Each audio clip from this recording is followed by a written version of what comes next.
So today I'm going to be showing you guys my French onion dips. This is one of my favorite recipes.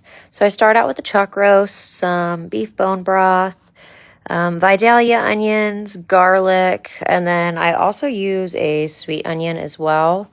So I use a cast iron. You can absolutely use a crock pot or an Instapot if you don't have one. The ingredients are still going to be the same. Cook time may be a little bit different, so just keep that in mind. I just prefer cast iron because it holds the flavor better. So I put down garlic olive oil. I make that myself. I just roast some garlic in olive oil and then I have that left over. But I put that at the bottom of the cast iron, let that heat up. I put it over like medium-high heat. Salt, pepper, and garlic powder on the meat, and then you start to sear it. And while that's going on, I'm going to get my onions prepared.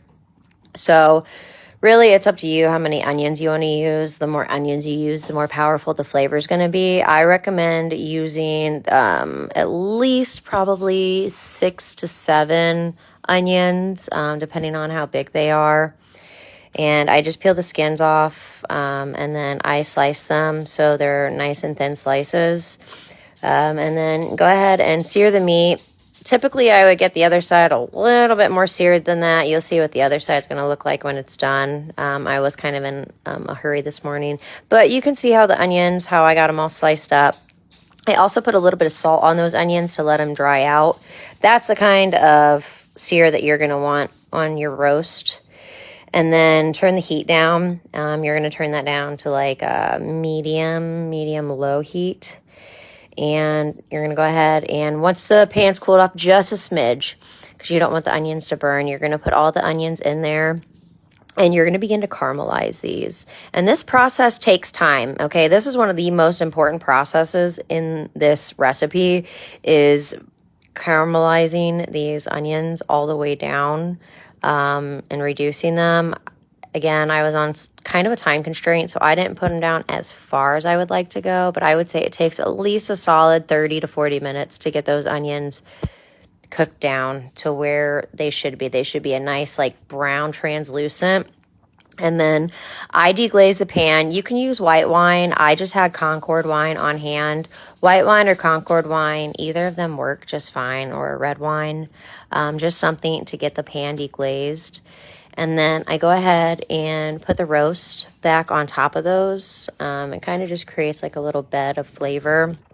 And then I pour the beef bone broth in it, and you're going to pour the entire container. So that way the liquid is covering the meat all the way.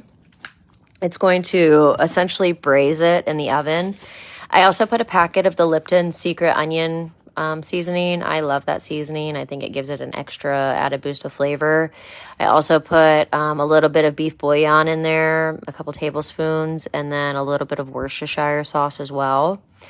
So at 265 degrees, this is going to be low and slow. I cooked it for about 7.5 hours. And as you guys can see, it is literally just falling apart. Very, very tender. So I got all of the meat out, and then I went and strained all of the onions out as well. You can obviously use a strainer, make this a little bit quicker, but I didn't want to lift the pan up. So I got all of the onions out. I combined it with the meat, and then I literally just used the tongs to separate and break up the meat the rest of the way. So that way it wasn't big like chunks of it, because these are going to be going on sandwiches. And then, so once all the meat is nice and mixed up, you're going to leave some of the au jus and some of the juice in there. It's just going to give it a really nice flavor. And then I use the King's Hawaiian mini sub rolls, and then whatever kind of cheese you want. My dad liked pepper jack, so I used provolone for myself. My mom really didn't like cheese, so I didn't put any on hers.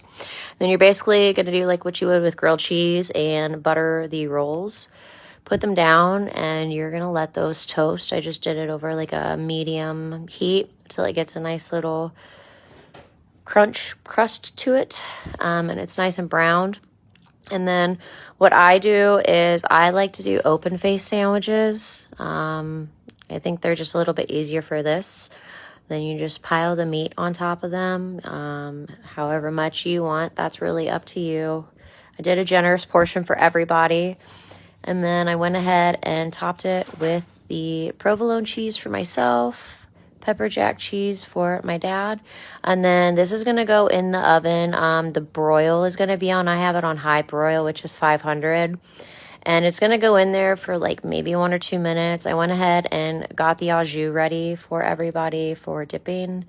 And as you can see, the sandwiches came out. The cheese is nice and melty. And then we're just going to go ahead and plate everybody's food and enjoy. So I'm going to go ahead and drop the recipe for you guys. I'll try to drop the macros as well. These are going to be kind of loose macros just because I didn't portion out the meat. But yes, this was an absolute hit. My parents requested this. This is like one of their favorite things that I make and one of my favorite things. And so I really hope that you guys enjoy. If you make this, please let me know. Drop a review in the comments.